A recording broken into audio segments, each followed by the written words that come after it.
really like you to focus on before we move into that, and that's thinking about what goals you have. What we found is that it's really important to have written goals. We've seen through our research that 46% of people who report not having a good level of financial fitness have no goals.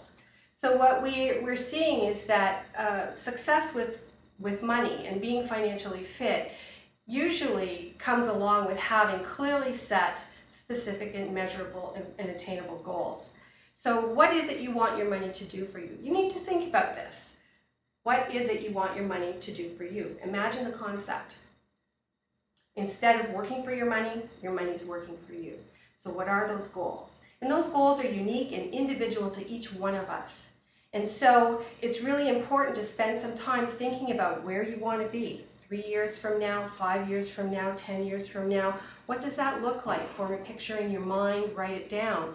It's really important to have that focus so that you know how to prioritize where it is you want to direct your money and what you want to do with it. So when we talk about goals, we talk about SMART goals, and I'm sure that you've all heard the term SMART goals. And what we mean by that is, if I have a goal, for instance, I want to go on a vacation someday to Alaska.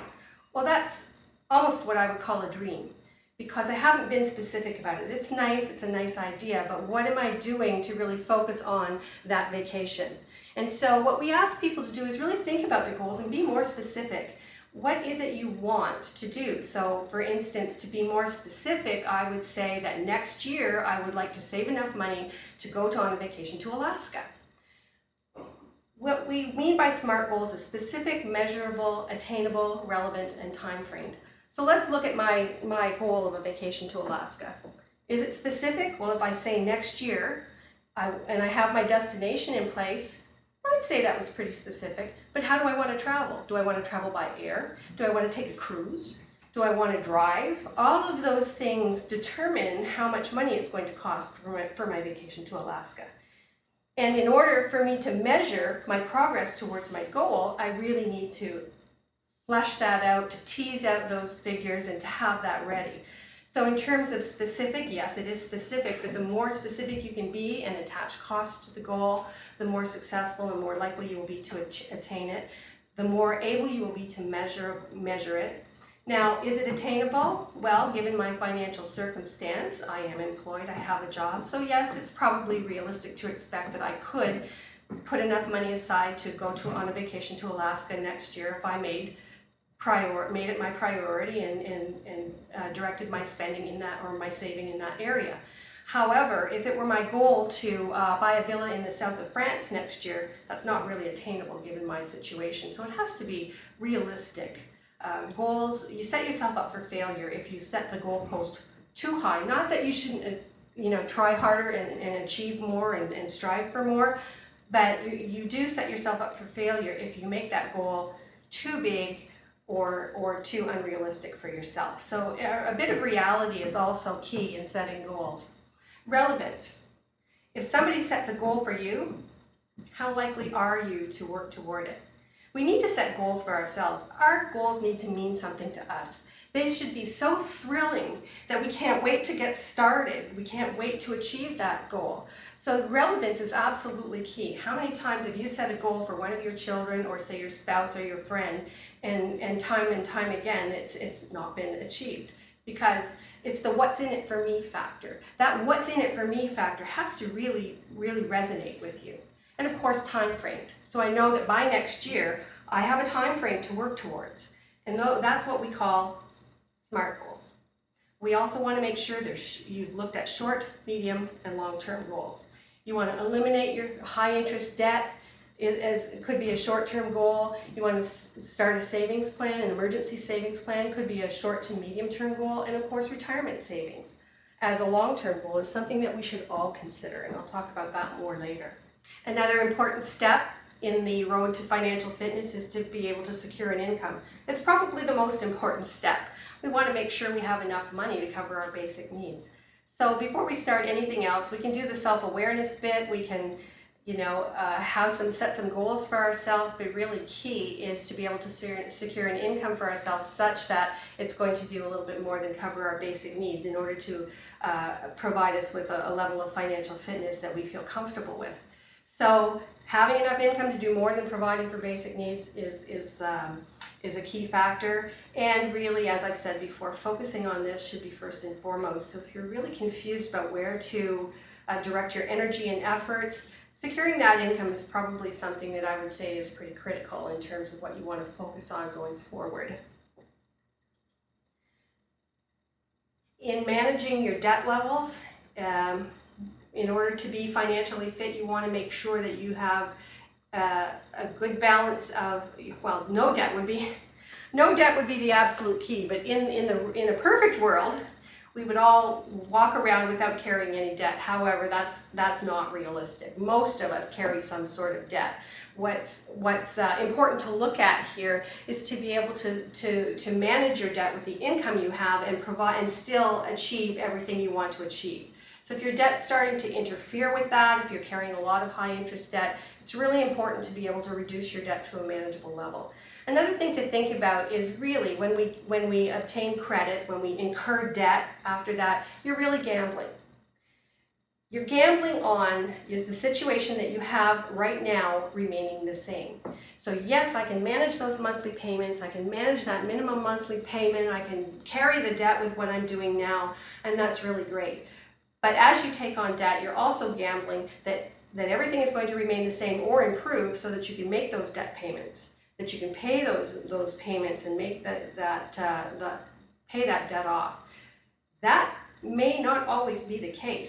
So thinking of, if I were to ask you, what kind of situation would you be in if you lost your job tomorrow?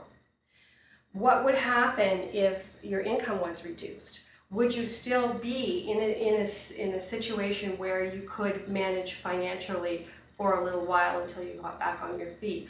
Or would it be that your debt, the level of debt that you're carrying and your debt payments are so high that it would immediately plunge you into financial difficulty? So when we talk about becoming financially fit, what we really want to see people do is to reduce or eliminate most of the debt that they carry, certainly the high interest debt, and work on other kinds of debt. So when we ask people to look at their debt, we ask them to create a debt profile. So list all of the sources that you have of debt. What is that debt? Where is it? What's the balance owing on the debt? What are your monthly payments? What are the interest charges? What's the interest rate that your debt is at? So we ask people to make up a little chart listing all that. Do a debt profile for yourself. And when you do a debt profile, what you'll see, most people are shocked. Most people who come to us with financial troubles find that they had absolutely no idea. They've lost track, and it's really easy to do that if you don't have a good handle on your debt. So one of the things we encourage people to do is keep a debt profile for two reasons. A, it helps you have a really clear idea of how much debt you have. But more importantly, if you were to plan to pay that debt off, it's also going to be critical in helping you decide how to do that. And I'll explain about that in a few minutes. So creating a debt profile is really important.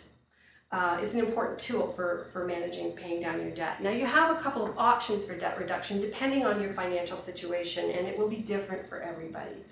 So there are three options that we tell people that are very basic. You can manage the debt on your own and make those payments, and there are a couple of techniques that we advise people to use to do that. You can make debt repayment through a credit counseling agency, such as on a DMP, and of course, the last alternative would be a bankruptcy. So when you're examining your options for paying down your debt, what you need to look at is whether or not you have enough disposable income left after covering your basic needs to be able to make a reasonable payment such that you can manage on your own. If you're already in a situation where the debt is unmanageable and it doesn't look as though you're going to have enough money to manage the debt even after you've covered your expenses, then perhaps examining a debt management program is something that you would like to do. And as a last alternative, there is bankruptcy. It's something that we advise people to really seriously consider or be serious and make sure that they're making informed choices about how they want to pay down debt. always the most preferable is to manage the debt on your own, to be able to keep it to levels where you can manage it well without having an impact upon your credit, because that's something that's very important to keep healthy. So managing your debt levels, you want to aim for a debt payment to net income ratio, and yes, I mean net income ratio, of no more than 35%. I know the banks and their institutions, financial institutions and lending institutions use 40% of gross as a thumbnail for them, as a guide for them, but really in terms of what we look at, we advise no more than 35%. Ultimately, what is really crucial is for you to know your own limit. It's really important for people to take responsibility, know how much debt they can manage in terms of their overall financial plan, and not to exceed that. We're tempted every day to do that, but it's really important that we know our own limits. We're the only people that are going to look out after our own best interests and know what's good for us in terms of how we spend money, what other factors that may be taken, that the financial institution may not take into consideration when they're determining whether or not you're a good risk. So always, the onus is on you to know what you can afford in terms of your debt and to keep it within manageable levels. Any high interest debt is crucial to be paid off first. So you really want to work on high interest debt. There's really not much sense in creating any savings if you're busy paying high interest. And talking about creating savings, that's the next step in becoming financially fit. Savings is absolutely key. As Canadians these days, we don't value savings. We talked earlier of value systems and what things we value. Canadians, by and large, do not value saving the way they did a few years ago. In fact, our savings rate has dropped from 13% in the early 90s down to 4.2%. Now, you might be shocked about that. However, that's actually good news, because even as little as a few years ago, the savings rate for Canadians was negative. So we've learned something coming out of the downturn in the economy, such that it's actually good news. And I think that that's really key in helping people to realize that it's absolutely crucial in terms of risk management and protecting yourself financially to be able to have some savings, some absolute liquid cash available should something happen, should an event happen in your life. Because we all know life happens. So creating a savings plan is one important step in the 10 steps to financial fitness. It's probably, we refer to it as building your core. When we're exercising, we're building strong muscles in our core, and we know that all of our body movements are supported by an absolutely strong core. And so if you have that, every other activity that you engage in is easier to do because of that strong core. And it's not so much different with your finances, so that if you have that strong core, that strong pot of savings money, and starting some investments for yourself, that really helps you in terms of your financial fitness plan. So you want to identify your savings goals. You want to save first. And this is a concept that we talk about as being, most people say, well, you know what, I'm going to put my spending plan together, I'm going to do my budget, and I'll save what's left.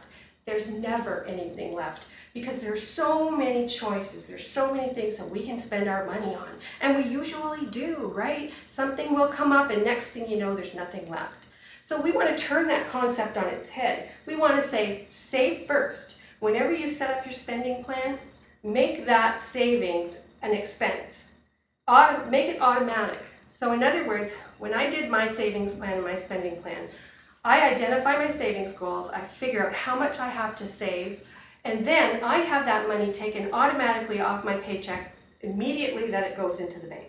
Once you identify your savings goals, you want to make your saving automatic. That's the easy thing to do. We've talked about, turning the concept on its head. But what I do is identify how much I have to save, and then my paycheck goes in the bank, and I take that, and my savings comes off automatically. So before I can get my sticky little fingers on what's left in my savings account, the savings is put, or in my checking account, the savings is put aside. Then what we ask people to do is design their lifestyle based on what's left. This is called living within your means or living below the means, and that really is key.